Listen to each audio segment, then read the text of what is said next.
now like to introduce Suriya Jayanti, the founder and president of Electryka, who is a decorated energy, legal, and policy expert with over 17 years leading engagement with and representing the highest level governmental and energy sector interests.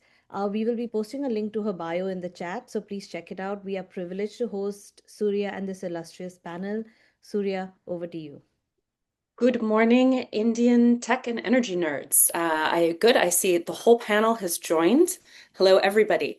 So I think this is super cool and I think it's fun. And so I wanted to start by pointing out the obvious, which is that we are at a major historical fulcrum point on the intersection of energy and tech that's going to be one of these game changer eras, like the discovery of electricity or when hydrocarbons suddenly became the great energy source. We're looking at a moment like that now.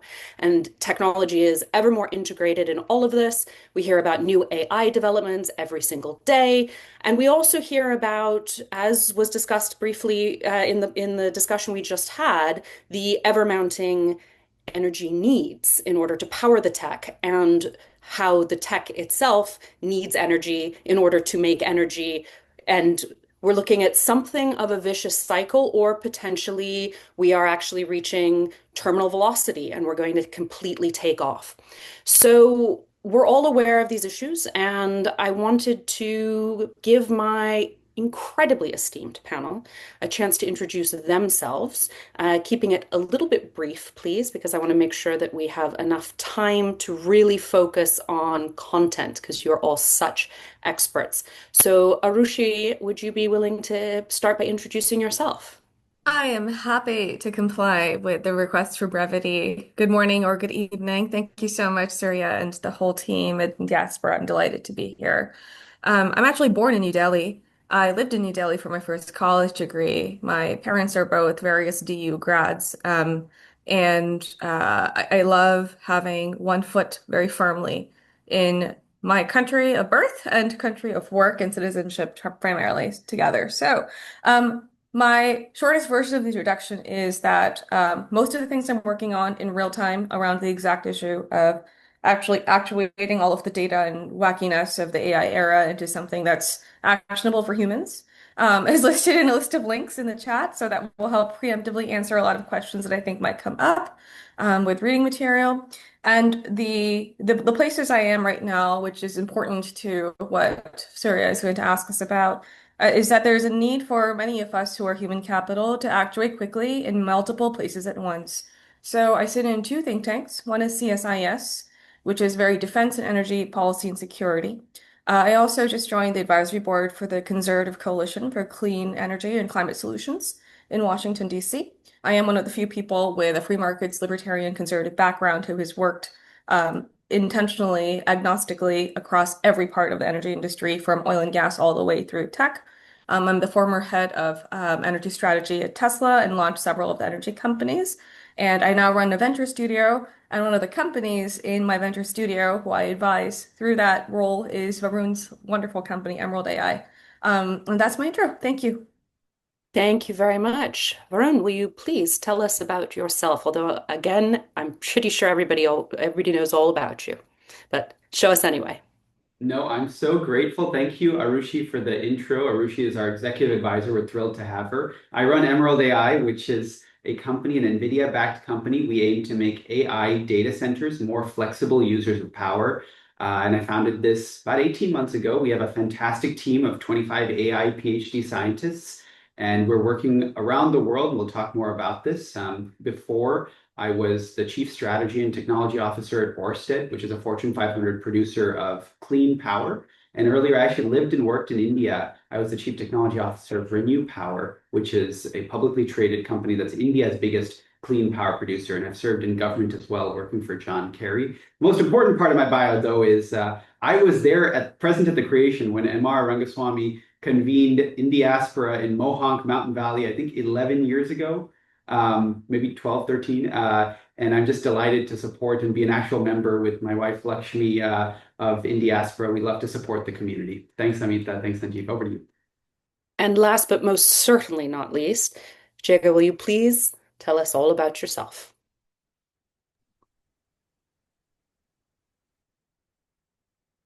Yep, I'm here. Sorry, my unmute and un thing is very clunky. I apologize for my look and feel here. I think I look like Princess Leia from Star Wars with this headset. But It's Jigar sexy. Shah, It's sexy. I Run with it. am. Thank you. A serial entrepreneur. Started a solar financing company called Sun Edison back in 2003. Started Generate Capital in 2013, and then joined the Department of Energy to run the loan programs office. And so very excited about being here, and thank you very much for having me. Welcome, all of you, and thank you in advance for your expertise. So I want to start us off partly because it's a great segue from the discussion that we just ended on, and partly because philosophy is a great place to start with the bigger picture, sort of philosophical question of, is this all worth it? By which I mean, you may well have heard of the solo computer paradox, right? Where the increased investment ratio in terms of output in technology doesn't necessarily have a linear relationship with how much productivity you're getting out of it. And I think what we're looking at now with the tech, specifically AI, but by no means exclusively AI, and energy relationship is that the increasing technology demands are increasing the energy demands. And then it's, as I mentioned in the intro, a bit of a vicious cycle. And so my question to you is it worth it?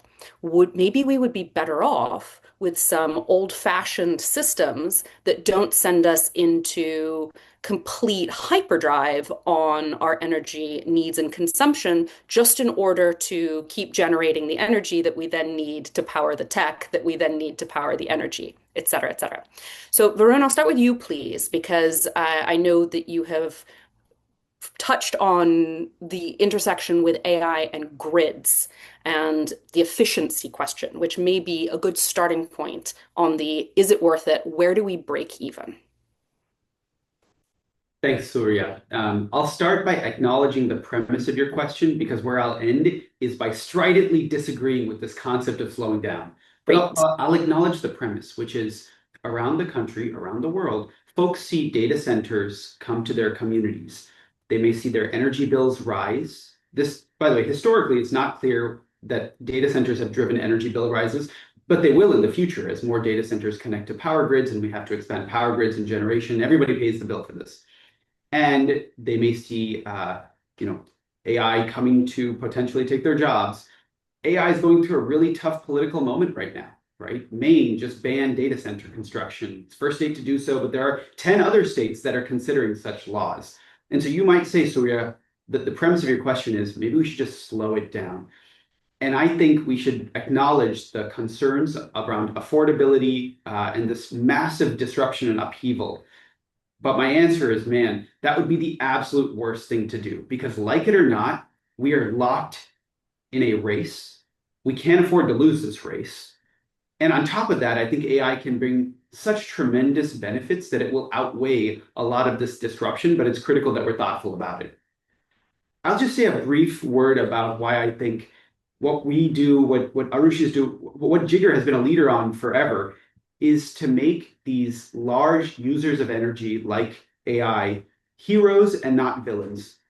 At Emerald, by making these data centers capable of controlling their consumption of energy on demand, we make it possible to bring a data center into a community and turn it into a hero. So now, instead of the local community saying, oh God, I don't want this data center, it's going to raise my bill, the data center comes in and says, don't worry, you don't have to build out your grid so exorbitantly to meet the absolute worst case when a million air conditioners are running in Phoenix, Arizona, and this data center is going to ask for its full allotment at that exact moment. Actually, this data center will be a responsible citizen of the grid. It'll throttle down. And we can do this with AI in a way that we've never been able to do before. We might throttle some workloads. We might move some workloads from one location to another. And in so doing, this data center actually avoids expense. It actually reduces everyone's power bills by helping to pay for the existing fixed cost instead of triggering more upgrades. And on top of that, it helps to avoid blackouts by keeping the grid stable. So we like the idea of AI becoming a hero, and an AI for AI can actually make it make the entire energy system work better. It's important that we don't dismiss out of hand the critics, though. The critics are coming and saying, hey, stop this. Bernie Sanders says, let's just put a moratorium generally nationwide on data centers. That would be catastrophic, both because of the risk and the opportunity. And I'll end here. The risk is China wins. Listen to Jensen's podcast yesterday with Dwarkesh Patel, another member of the Indian diaspora, and you'll hear both the grave fears that Dwarkesh raises and frankly some of the nuanced commentary that Jensen proposes. It's definitely worth a listen. You can't afford to lose this race. You can't afford to lose to a communist country. But the opportunity is that we have, nearly free education, healthcare, law, robots that do almost all the tasks that we might once have not wanted to do ourselves. Like there is a tremendous explosion of value that we can unlock. Scientific discoveries with AI, terrible idea to slow it down. Does anyone disagree? Is there a counterpoint or a caveat, Arushi or Jigar, that you'd like to add? Well, the only thing I'd say is that I think what Varun is suggesting is absolutely right. And the data center companies are doing exactly the opposite of what he's suggesting. They are proposing that we should build all of these systems off grid because they don't care about the community and don't want their load to actually reduce rates by 20%. They're saying like, hey, we should figure out how we like drive up the price of natural gas turbines for everybody in the whole world by 3x because we can't do proper planning, right?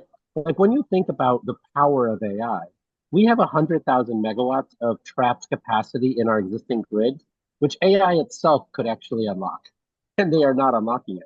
And so, like, part of my challenge in this moment is I want to believe what Varun is saying, which is that all of this is possible and that the rapacious capitalists at the top of these companies actually want to unlock this potential. But time and time again, like the super smart experts that they're paying, they're largely Indian people. They're like 7 layers down from the CEO, are being ignored, and they do the dumbest male masculine energy things that they could do instead of some of the smartest things that Varun is saying. And so I hope that they take this legislation in Maine as a wake-up call around the fact that they have to earn the trust of the American people and not just try to pay them off like one of the data center companies is doing in Ashburn, Virginia, where they're saying, hey, here's $4 million a home so we could take over this 173, like home property and put a data center on it. So to counter the toxic masculinity concerns, Arushi, why don't you tell us your point of view? Interesting. I actually completely changed the whole masculine feminine thing on Twitter and totally changed Jigar's analogy because, yin and yang and black and white and Saraswati and Parvati and Shiva and all of these are not masculine and feminine. They are aggressive and submissive. And those things are out of balance. And bringing them back into balance is the heart of my work because incredibly quiet efforts to change things quickly surmount the very loud, silly, blustering efforts to try and do everything without thinking about what comes next, which is really the heart of where I align very deeply with what Jigar is saying. Um, so yeah, the reason that we have to do this faster and ignore the immediacy concern is that we are already socially in a deep and systemic technical debt. By that I mean that we have other things for AI that were supposed to be here to provide us and do provide us tons of data and had tons of opportunity to already do all the things that we think now AI will help us accelerate to actually get done. Like the first time we had dynamic line rating and sensor-based information to figure out how to help stabilize a power grid was not now, it was 20 or 30 years ago. Like that's when that technology came into being. And the reason that I, originated the paradox for you as a way to look at this is what I'm going to say, which is that the gestation period between new things showing up, new ways to have information, and then us actually creating the tooling to use it is getting longer and longer and longer and longer. To the point that now, yesterday I was sitting with grid operators from New Zealand. There were several of the CEOs came to speak to me about work in the US that they can take there. And they said, can we, because we're so small, can we jump over the technical debt the United States has created for itself and take, like the Emerald.AI solution, for example, and just implement it whole scale immediately because we don't have all the other problems. And I think we're just ready because we're so behind that I think we can jump forward quickly. And that is a resolution of the paradox and a reduction of the gestation period. And frankly, every issue that data centers are supposed to be responsible for, or truly are, a look forward allocation of blame to a problem that has been slowly and seethingly growing in our country, in spite of and unrelated to artificial intelligence. So I can't think of a better, I'm going to go right back to the Vedic ideal mindset here. I can't think of a better like Kali Yuga moment, right? It's like we're in this like awful down cycle, which is going down, down, down, down. There's absolutely nothing about artificial intelligence that's going to make this technical debt go more down than it already has. It just has to go up. And I just hope that it goes up in my lifetime, right? That's what I'm hoping for. And I think people like myself, the servant leader mentality is motivated by that fundamentally, that even if it's not in my lifetime, I'm doing it for my kids. And on the subject of next generations, what about the climate aspects of all of this? Because this kind of energy consumption without having implemented a full energy transition, without the world going totally nuclear, for example, has huge environmental consequences. And at the same time, the technology, in theory, could very quickly make everything more efficient and, in theory, cleaner. Where do you think we are on that timeline, on that spectrum? And Arushi, because you brought up the subject of future generations, why don't you answer first? I think that climate needs to be a term that people who leave their house associate with as a bodily threat. I really do believe that. For so many years, solar and batteries could have been a climate solution for poor communities. Sure. The first coastal solar battery program in the United States for tornado-warned communities where people have died in power outages is a program I built and designed last year. And the level to which, and I didn't use the word climate. I just was like, I went to these, deep South folks and I was like, Yeah. guys, Hey, like, don't want to people die in a died. flood. So, Yeah. yeah, so this kind of goes back right to Yeah. my thing. Like, that's my belief is that I'm not so interested in looking in the past. I'm interested in looking in the future. Like, when you leave your home, is the air you breathe and the experience of your life, is it personal enough? And I absolutely think we need to personalize climate. And we made a huge bungling mistake that we haven't done that well enough yet. And Varun, how do you then get tech to do that? How do you use tech to make it personal and fix the problem? Yeah, great question. Look, I founded Emerald.AI principally because I thought data centers not only could help lower bills for communities, they could actually encourage clean energy adoption. This is kind of a nuanced point. And again, I point to Jigar as maybe the luminary who has come up with this idea. Arushi actually runs a firm called Luminary as well. The idea is simple. Clean energy sources such as solar and wind don't generate energy all of the time or on command. They're not what we call dispatchable, but they're cheap. They're fast to deploy. If America needs more energy or Europe needs more energy or any country, India needs more energy, that's the best way to just quickly get more energy onto the system. However, if you don't have a compensating user of energy that's able to use those variable sources when they're available, then you'll have this mismatch. And so traditionally, data centers say, I want energy available to me 100% of the time, and I'll use it at some arbitrary time, and it will, it may or may not line up with when the renewable generation happens. Some pioneer firms like Google demonstrated that they could start to change when they used energy, such as doing YouTube video indexing. They might do it at night when there's strong wind power. So what we said was, if we have a lot of these users on the grid, we might make it possible to integrate more clean energy onto the system. And this is traditionally not a big opportunity because data centers are less than 5% of the American grid. But in the next decade, they could go up to 25% or more of American power demand. That's a huge percentage.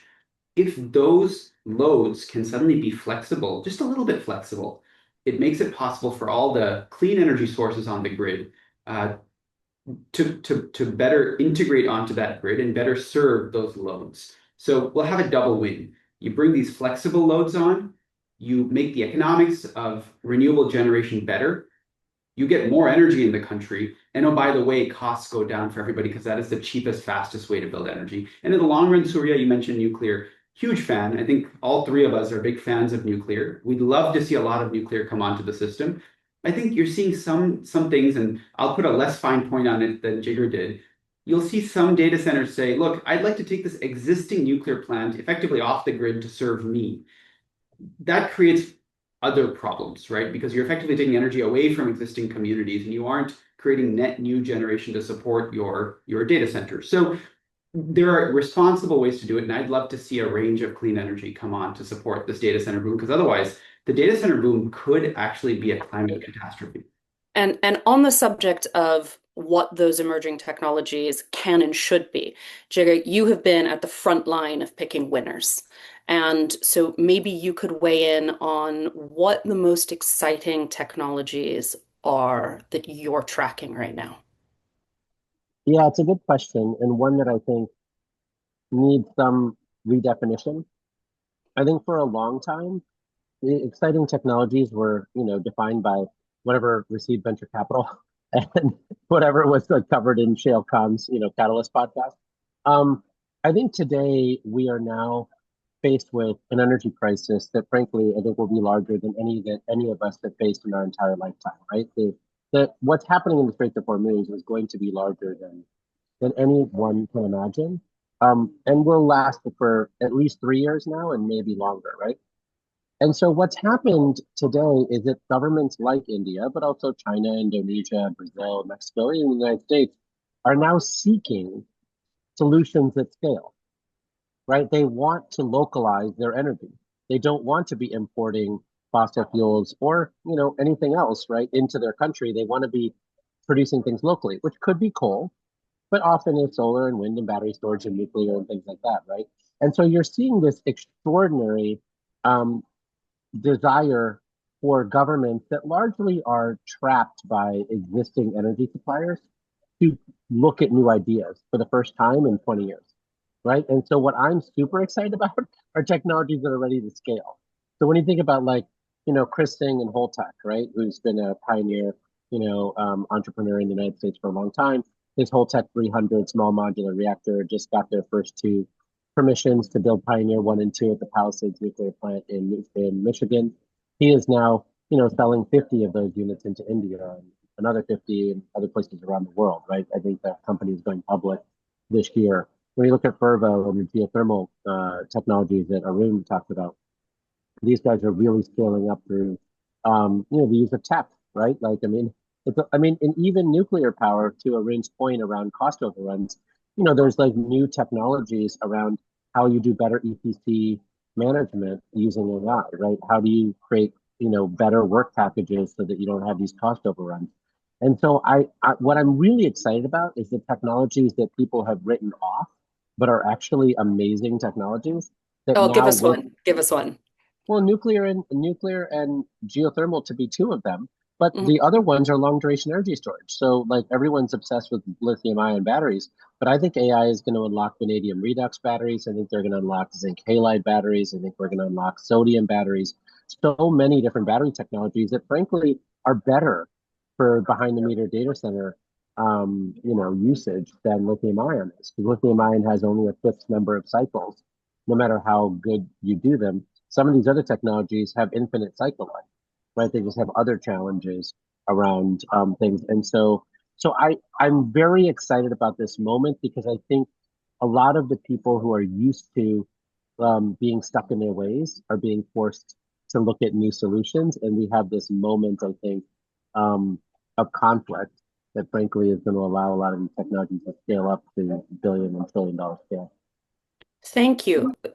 It's exciting to hear about exciting technologies, particularly ones that are maybe not fringe, but sometimes overlooked.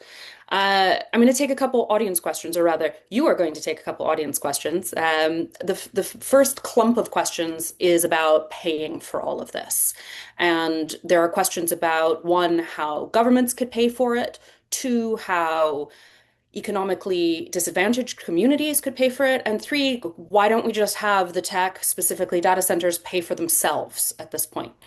And I think there's also the nuclear element, of course, which is if you're looking at a technology with massive capex requirements, then how do you make any of this viable? So, Varun, would you give us your take, please, on the how to pay for it and who should?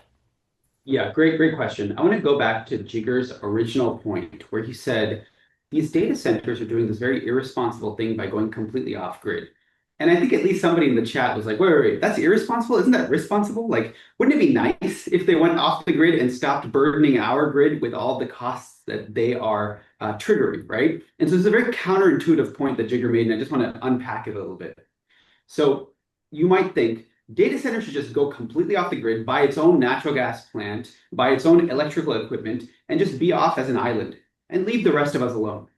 If that happens, the following three things happen. The first is, as Jigar said, the cost of all the components for the rest of us, the gas plants that serve us, the electrical switchgear that serves our grid, that all skyrockets up, right? So we all pay higher prices because they have gone and monopolized the supply chain over there by being what appears to be responsible, by staying off of our system.